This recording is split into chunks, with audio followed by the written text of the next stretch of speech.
Hey guys, what's up and welcome back to this YouTube channel. It's your guy Igor here. Today's video is dedicated to immigrants in Canada and what makes them ultra successful. And I mean ultra successful in comparison to a lot of people who are born and raised in Canada. I know a lot of you have a misconception of thinking that, well, immigrants come to this country, they struggle. Yes, they do. But there is a huge chunk of them, even here in Calgary, driving Lamborghinis. I just went to Strathcona Park, one of the main communities here, very expensive communities in Calgary. And well, guess what, guys? The houses there, and this is not Toronto, this is not Vancouver, are over $1 million. So they start at 970s and they get sold right now for over $1 million in a multiple offer situation. So, and there is a lot of Indian guys, Chinese guys, guys from Philippines, and I was like, wait a second. And a lot of them came here as immigrants. They were not even born in this country. So how did they make it like that? Why do immigrants have better credit history, lesser chances of having any problem with the police, or in that case, more down payments and more money in general, and more successful? What makes them, what gives them the edge over those people who were born in this country? Yes, I made videos. There are some people who give up and leave Canada. There are some immigrants who left Canada. But if you don't look at that smaller percentage of people, you look at the bigger percentage of very successful people in Canada, you are going to be surprised by seeing how many immigrants of themselves who came here, brought their families, brought their relatives, and they became extremely wealthy and successful in Canada. Well, number one, guys, I want to say that there is a lot of entrepreneurs as immigrants. So let's start with entrepreneurship. Immigrants are risk takers. They take a risk to come to a new country, to start their life over in a new place. Hopefully, after watching this video and giving me a like and subscribing to this channel and following and leaving a comment down below, hopefully after that, but even before YouTube, before that time, they've been coming to Canada and they would take a risk, okay? If you're watching this video, you're smart, you're doing your research, but a lot of people didn't have access to such information in the past and they would still come. Now, those people who have access to information would be more likely to be successful, less likely to be depressed, and less likely to struggle in Canada because you have the information now, guys. So share it with your friends, absolutely. Now, they take the risk, they take their family savings, they leave their old lives behind in an attempt to have a better life. I mean, how different is that from business? So they are okay to invest money into Canada, bring all of their savings, leave their families behind, then bring their families over and invest into Canada and do all sorts of very bad jobs in the process of establishing, especially during immigration. Unless you came as permanent residency, then you don't have to worry about it. You don't have to do the jobs I had to do initially in order to before I actually became through the entire career process until I became a business owner of my own and I became a real estate agent, realtor with eXp Realty in Calgary, Alberta. My contacts will be in the description of this video. So anyways, before that, you have to struggle a lot, and it's very similar to business. Now also, guys, like you're thinking, oh, immigrant, what does that mean? First of all, there is an advantage of being an immigrant. There are grants to support immigrants.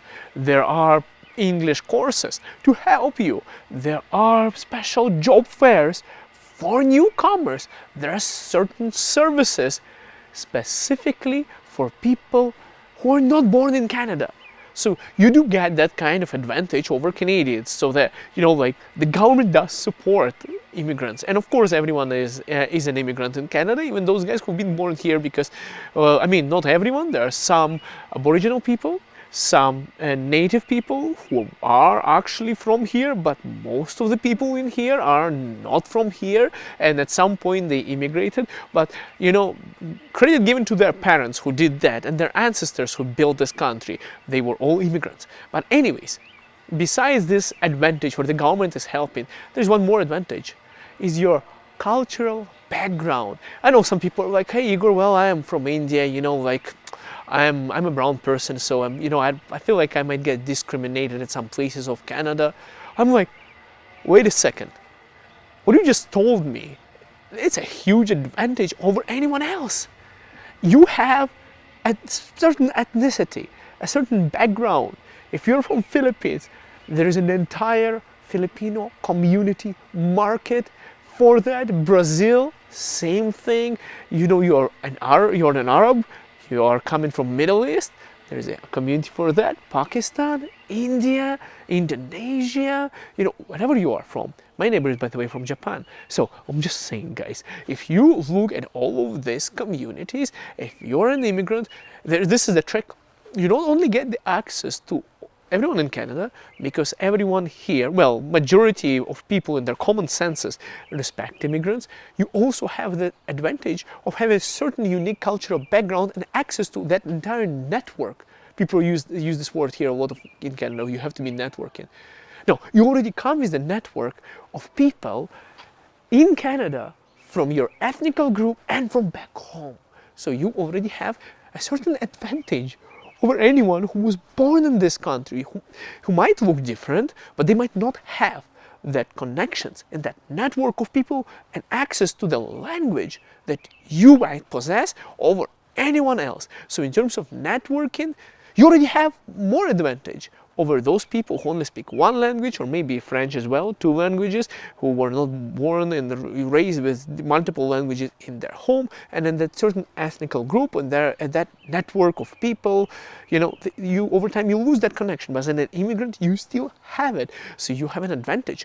I'm just saying to you guys, I meet a lot of Ukrainians. I have a Ukrainian ethnic background, and it's a huge group of people. I'm into real estate. Guess who people from Ukraine would come to in Calgary if they know me? They would come to somebody from Ukraine, of course. If you're from India, they would come to a guy from India. And Middle Eastern guys, they work with those guys. Polish guys, there's realtors who are Polish and all their clients are Polish. And they don't even deal with other cultures. They don't need to, because they can have a very successful business targeting only their own ethnic group. But you have access to everyone, and plus that group of people that would only want to deal with you because you're coming from their culture, you know their language, and you have a better mutual understanding. So in terms of business, again, entrepreneurship, now networking, just absolutely blown out of proportion. Third thing would be, I would say, education. I know a lot of people here want to say, education in Canada is great. Not so great. School education here is pretty bad. If you're coming from third world countries, if you're coming from India, let's say, you would find that your school education there is stronger than in Canada, and maybe universities, things like that. Anyways, all in all, education here is not the strongest part in this country, and a lot of people who are immigrants are coming already with education and stronger educational background, training, and the unique skills that you bring from your back home, and those fields that might not be as developed in Canada as back in your country. So you already have that advantage as well. So entrepreneurship, your network, and those unique skills. How about resilience? Guys, an ability to adapt. This is what people in Canada don't have, just like those people from back home. Where you are from originally before you came to Canada as an immigrant. People are relaxed, guys. What's the better thing to do than to have a Diet Coke and watch some Netflix and, well, of course, have some burger, things like in standard American diet.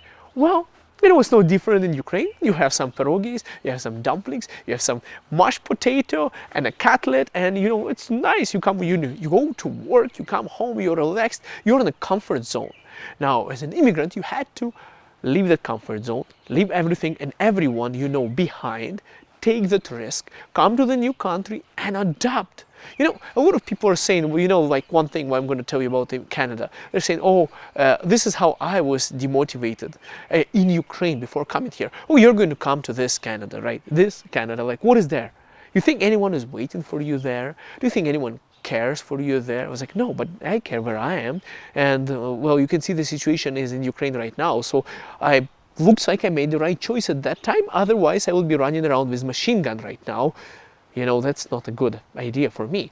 Anyways, I was basically I was told like, oh, you're going to go there, like what's your job going to be? Are you going to be wiping butts of, you know, like a healthcare provider of a, you know, old retired fat people from Canada, let's say, with disabilities as your job, picking up their poop and things like that? Like, or are you going to be working on the warehouse, tossing boxes or in a gravel? Like, why are you doing that? You have a certain skill set, education, you can go straight to the office and you're going to come to Canada and you're going to do all sorts of nonsense jobs. These are the people who haven't done anything in their lives, who haven't adapted, who then stepped out of their comfort zone, telling me before coming to Canada this kind of nonsense. And well, they're still there. I'm sure you'll find this kind of people in Canada same way, who are just sitting on a couch and they are like keyboard warriors. They only talk, they demotivate others, they kill your ideas, your aspirations and things like that. And in reality, they don't want to change because they don't want to adapt. So as an immigrant, you first have to overcome those people, then your family, then your circle of influence, your friends and other things. Unless all of your friends left your country, then it's not my case.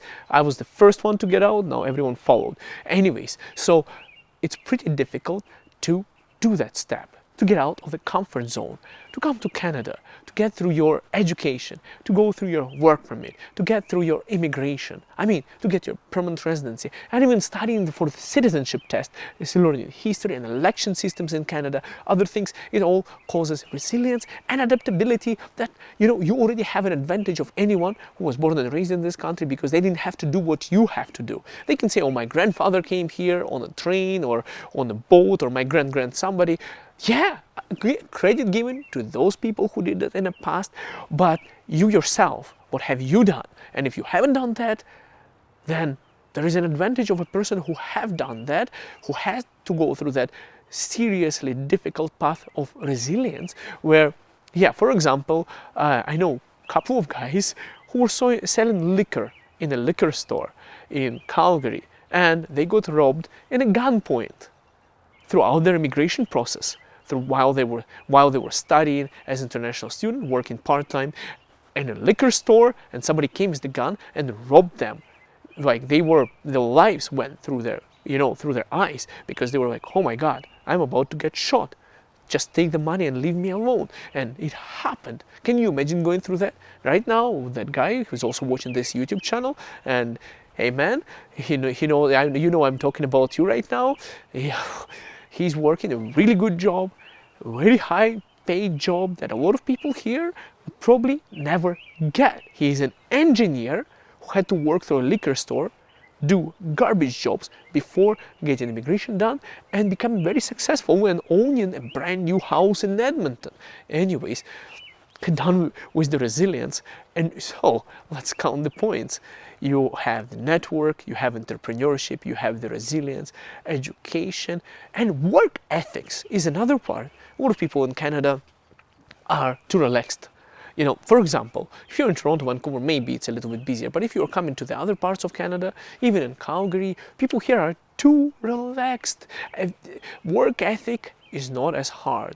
You know, I have a friend from Germany, and he was saying, like, seriously, people, like, it's a huge problem in Germany when you have this issue within a company and it needs to be resolved and addressed immediately. In Calgary, it's like, he's like, everyone is too relaxed. And he's saying that he's hard to space in working in Calgary in the company. He says that such matters in Germany are taken very seriously, where in Canada it's like, relax, you know, you only get paid by the hour, take your time and things like that. So in terms of work ethic, you know, wherever you're coming from, guys, I just went to vacation to India, and I was looking at I was in a hotel, okay, I was staying in a 5-star hotel, a really great one, and I was looking at a window next to me, and there was an office building, and in the middle of like midnight, and there are still people working. They're working night shifts, they're working hard, they're dressed up in suits and everything, and they're like, honestly, like that suit show from New York. Guys, they were working harder than I've seen people working here. And they're staying there at night for very low pay. So when those guys are managed to get resilient enough to get out of their comfort zone, entrepreneurial enough to risk their money and their assets, to come to Canada, establish themselves, they bring that skills and work ethic into Canada, and it makes them ultra successful as well. So guys, I just want to emphasize on this part that, you know, I don't want people to think that immigrants are, you know, weak, come into this country and, they're getting pushed around and things like that. Guys, there is a time as an immigrant, even I was pushed around, and a lot of people I know were pushed around when they were getting through their immigration done and things like that. But what I'm trying to say is, in the very end, I see a lot of immigrants who have a lot of money because they are able.